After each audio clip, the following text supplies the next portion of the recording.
ॐ अज्ञानतिमिरन्धस्य ज्ञानाञ्जनशलाखया चक्षुरुन्मीलितं येन तस्मै श्रीगुरुवे नमः।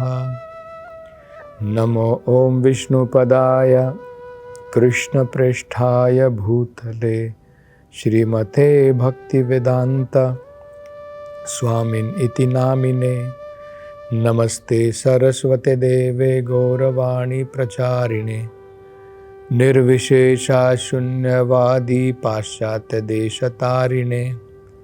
जय श्री कृष्ण चैतन्य प्रभु नित्यानंद श्री अद्वैत गदाधर श्रीवासादि गौर भक्त वृंद। हरे कृष्णा कृष्ण कृष्ण हरे हरे, हरे राम राम राम हरे हरे। हरे कृष्ण। आगे अब जड़ा भरत जी महाराज रघुगुण को एक और उदाहरण देते हैं। वो कहते हैं, हे राजा, कई बार इस जंगल में ये व्यक्ति जो है कुछ शहद प्राप्ति के लिए कि शहद ले करके मैं कुछ भोग करूंगा, कुछ आनंद मुझे प्राप्त होगा, कुछ जीवन की मिठास प्राप्त होगी, तो जंगल के अंदर में वो जहां पर मधुमक्खियों का छत्ता होता है वहां पर मधु ग्रहण करने के लिए, शहद ग्रहण करने के लिए जाता है और कुछ बूंद मधु प्राप्त करने के लिए जब उसमें वो हाथ डालता है या कोशिश करता है, प्रयास करता है, तो वहां पर जो मधुमक्खियां हैं वो उसके ऊपर आक्रमण कर देती है। तो ये हमने बहुत बार देखा है कि जंगल में कई बार हम शहद की तरफ, मधु की तरफ आकर्षित होकर के मधुमक्खियों के झुंड की तरफ चले जाते हैं और कुछ प्रयास करते हैं उसमें से मधु ग्रहण करने का, और इस दौरान में मधुमक्खियां हमारे ऊपर आक्रमण करती हैं और व्यक्ति जो है उसके कष्टों को भोगता है। ये उदाहरण परीक्षित महाराज को शुकदेव गोस्वामी जी समझाते हैं। वो कहते हैं, इस भौतिक संसार में एकमात्र सुख जिसके पीछे सारी दुनिया भागती है वो है मैथुन का सुख। उसके कारण ही ये सारा संसार बसा हुआ है। वेदों में इसे क्या कहा है, इस भौतिक संसार को क्या कहा है? मैथुन आगार।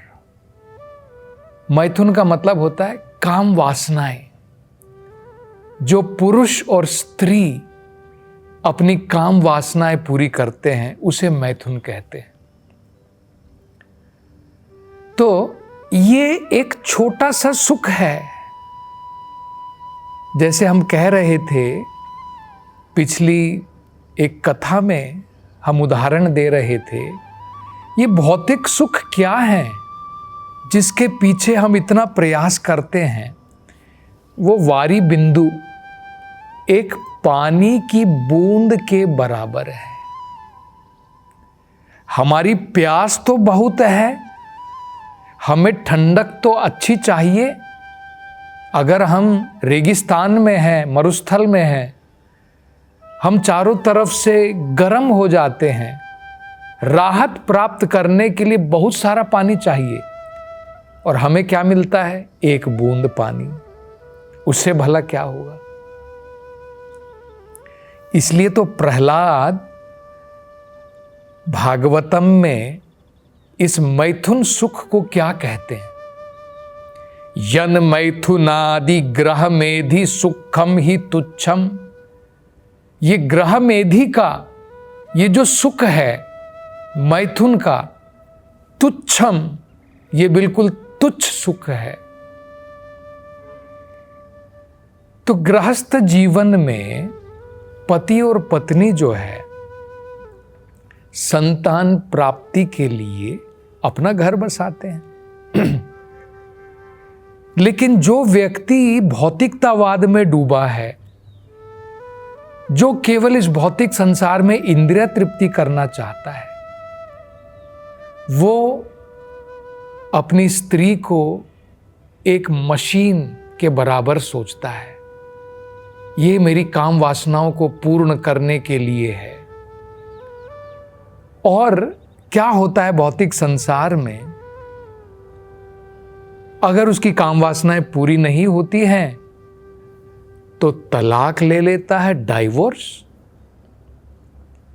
या फिर कई बार छिप छिप करके, अपनी पत्नी से छिप करके पराई स्त्री के साथ में संबंध बनाता है। तो ये उदाहरण क्यों दिया है? मधु लेने के लिए जब व्यक्ति जाता है जंगल में तो मधुमक्खियां आक्रमण करती हैं। इसी प्रकार से अपने पारिवारिक सुख से भी बाहर जब व्यक्ति अवैध प्रकार से काम वासनाएं पूरी करना चाहता है, किसी बद्ध चलन स्त्री के साथ में संबंध बनाना चाहता है, तो कई बार हम देखते हैं उस स्त्री के जो रिलेटिव्स होते हैं, जो उसके संबंधी गण हैं, वो अनेकों प्रकार से प्रहार करते हैं इस व्यक्ति के ऊपर। जब उनको पता चलता है तो ये हम देख सकते हैं। और इसी प्रकार से शुकदेव गोस्वामी जी कहते हैं, कई बार ये व्यक्ति क्या करता है, अत्याधिक पैसे दे करके, धन का प्रयोग करके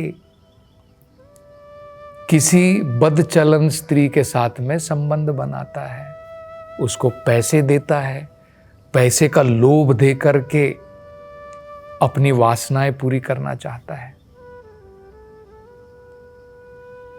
उस समय क्या होता है, और दूसरा जो कामुक व्यक्ति है, कोई दूसरा जिसकी नजर भी उस स्त्री के ऊपर है, तो वो कई बार इसका अपहरण कर लेता है और दोनों में एक प्रकार की ईर्ष्या पैदा हो जाती है। ये व्यक्ति भी उस स्त्री के पीछे है और एक दूसरा कामुक व्यक्ति भी, और कई बार वो ज्यादा पैसे दे करके इस औरत को, बदचलन औरत को अपने पास रख लेता है। और इस व्यक्ति की अब इंद्रिय तृप्त नहीं होती है, काम वासनाएं पूर्ण नहीं होती है। तो ये जो है शुकदेव गोस्वामी जी बताते हैं, इस भौतिक संसार में किस प्रकार से जीव जो है तुच्छ सुख के लिए अनेकों प्रकार के पाप कर्म करता है। इसलिए कृष्णा भावनामृत में 4 चीजें बहुत महत्वपूर्ण हैं, 4 नियमों का पालन किया जाता है। 1, कोई मांसाहार नहीं, अवैध कोई गृहस्थ जीवन के बाहर पराई स्त्री, पराये पुरुष के साथ कोई संबंध नहीं, किसी भी प्रकार का नशा नहीं और किसी भी प्रकार का जुआ नहीं। जब व्यक्ति मांसाहार और नशे में लगता है, उसकी इंद्रियां बेकाबू हो जाती हैं, अनेकों प्रकार की वासनाएं बढ़ जाती हैं रजोगुण और तमोगुण के द्वारा। तो कृष्णा भावनामृत में इसलिए ये 4 चीजें जो है वर्जित हैं,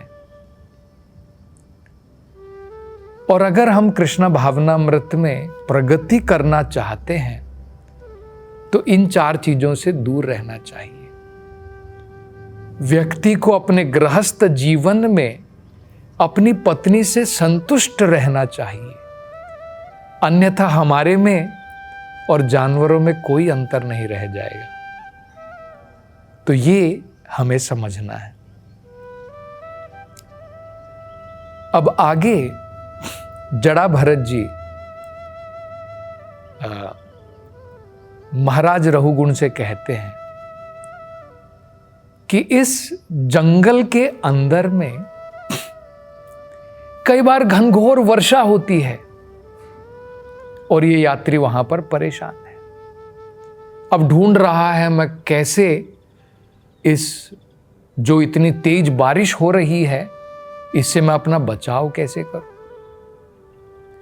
कई बार आंधी चलती है, तूफान चलता है, तो इस जंगल में वो परेशान है, आंधी का सामना मैं कैसे करूं, इतना तूफान चल रहा है, मैं अपने आप को कैसे बचाऊं।